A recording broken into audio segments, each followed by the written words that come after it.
प्यार हमर तोहर जिंदगी भर रहतौगे, भले हम रहबौ परदेसवा में जन्म। प्यार हमर तोहर जिंदगी भर रहतौगे, भले हम रहबौ परदेसवा में जन्म। भले हम रहबौ परदेसवा में रनिया। तो गाइस यहाँ पे देखिए मुखड़ा है, मुखड़ा कुछ इस कदर है, आप सभी सुनिएगा। जनुआ कहाचे भेला कौगे नहीं तुम बोलो गे, दिलवा तोड़ बही का हमार गे जनुआ।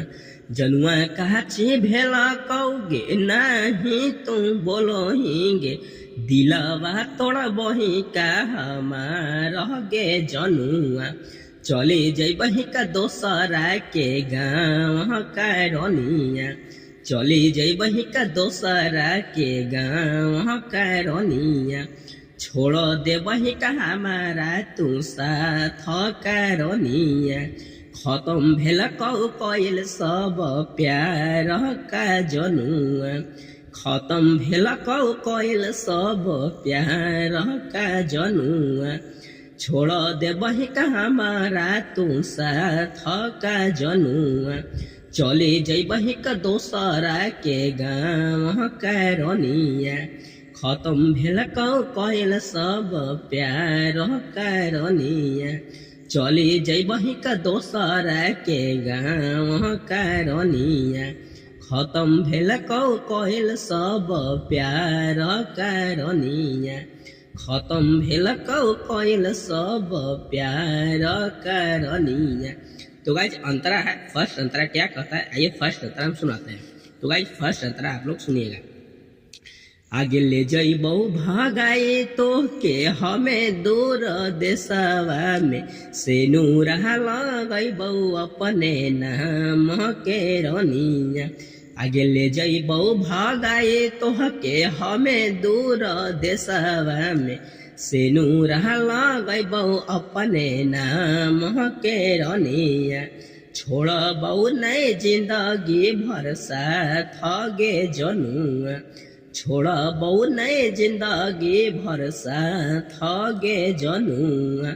आगे ले जइबौ भगाए तोहके हमें दूर शहरे में, आगे ले जइबौ भगाए तोहके हमें दूर शहरे में, से नूरा लगैबौ अपने नाम के रनिया। से नूरा लगैबौ अपने नाम के रनिया।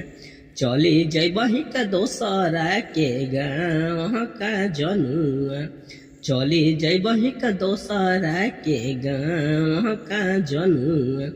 खत्म भेल कइल सब प्यार का रनिया। चली जइबही का दोसरा के गाँव का जनुआ। खत्म भेल कइल सब प्यार का रनिया। खत्म भेल कइल सब प्यार का रनिया। तो गाइस चलिए अब जो है कि सेकेंड मुखड़ा सुनाते हैं।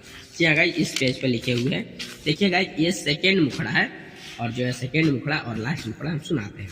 तो चलिए गाइस आप सभी को ऐसे करके सुनाते हैं। तो गाइस देखिए अब सेकेंड अंतरा हम सुनाते हैं। यह देखा यहाँ पे है।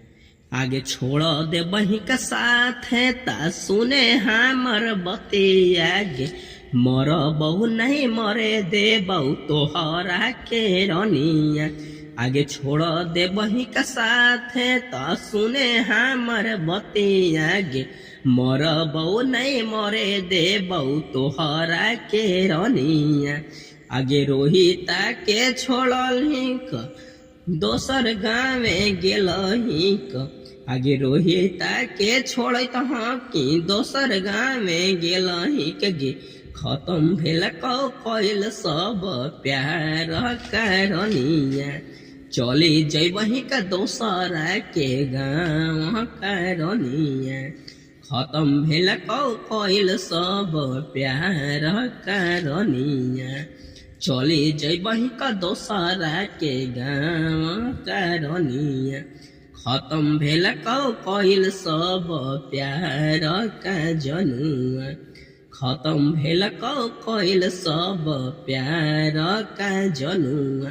तो गाइस जो है कि ये फुल जो है कि हम प्यार हमर तोहर जिंदगी भर रहतौगे, भले हम रहबौ परदेसवा में जनुआ।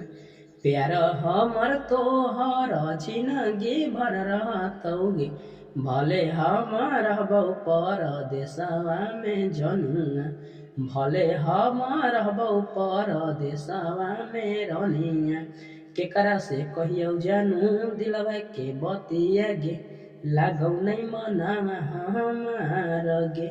जानू लागौ नहीं मनावा हमार गे, जानू लागौ नहीं मनावा हमार गे। जानू पहिला हम ही औ तोहर प्यार गे, पहिला हम ही औ तोहर प्यार गे। कैसे के रहतौ तोहर यार गे, कैसे के रहतौ तोहर यार गे। आगे मिले खातिर आजो हमर जान गे, आगे मिले खातिर आजो हमर जान गे। आगे तोहर प्यार जानू केकरो से न कहतौगे, तोहर याद खाली दिलवा में रहतौगे। आगे तोहर प्यार जानू केकरो से न कहतौगे, तोहर याद खाली दिलवे में रहतौगे। रोहित राहुल के तोहर याद सतैतौगे, रोहित राहुल के तोहर याद सतैतौगे। तोहर याद में नहीं खनो खियतौगे, नहीं परनो दियतौगे। जानू जाने कैसन हलौ तोहर प्यार गे, जानू जाने कैसन हलौ तोहर प्यार गे। आगे मिले खातिर आजो हमार जान गे, आगे मिले खातिर आजो हमार जान गे। आगे मिलेला सपना तू होली हमर जाना गे, आगे मिलेला सपना तू होली हमर जाना गे। कहूँ हनिक छोड़बौ नहीं साथ रे, कहूँ हनिक छोड़ के नहीं जइबौ इयरावा रे। तब काहे भलिक तू हमर सपना गे, तब काहे भलिक तू हमर सपना गे। आगे घूरी घूरी आओ हनिक हमरे अंगना गे, आगे घूरी घूरी आओ हनिक हमरे अंगना गे। आज भूल गेलही हमार प्यार गे, आज भूल गेलही हमार प्यार गे। आजो मिले खातिर आजो हमार जान गे, आगे मिले खातिर आजो हमार जान गे। तो गाइस ये पूरा गाना सुनने में आप सभी को कैसा लगा हमको कमेंट करके बताइएगा। और अगर ये चैनल पर नए हैं तो ये चैनल को सब्सक्राइब कीजिएगा। और गाइस हम बताना चाहेंगे कि ये चैनल पर और भी मघी गाना ऐसा बहुत है, तो ऐसा गाना सुनना होगा तो हमारा चैनल को सब्सक्राइब कर आगे बढ़ाइएगा। और ये फुल गाना सुनने में कैसा लगा हमको कमेंट करके बताइएगा। तो आज मिलते हैं किसी अगले वीडियो के साथ, तब तक के लिए धन्यवाद।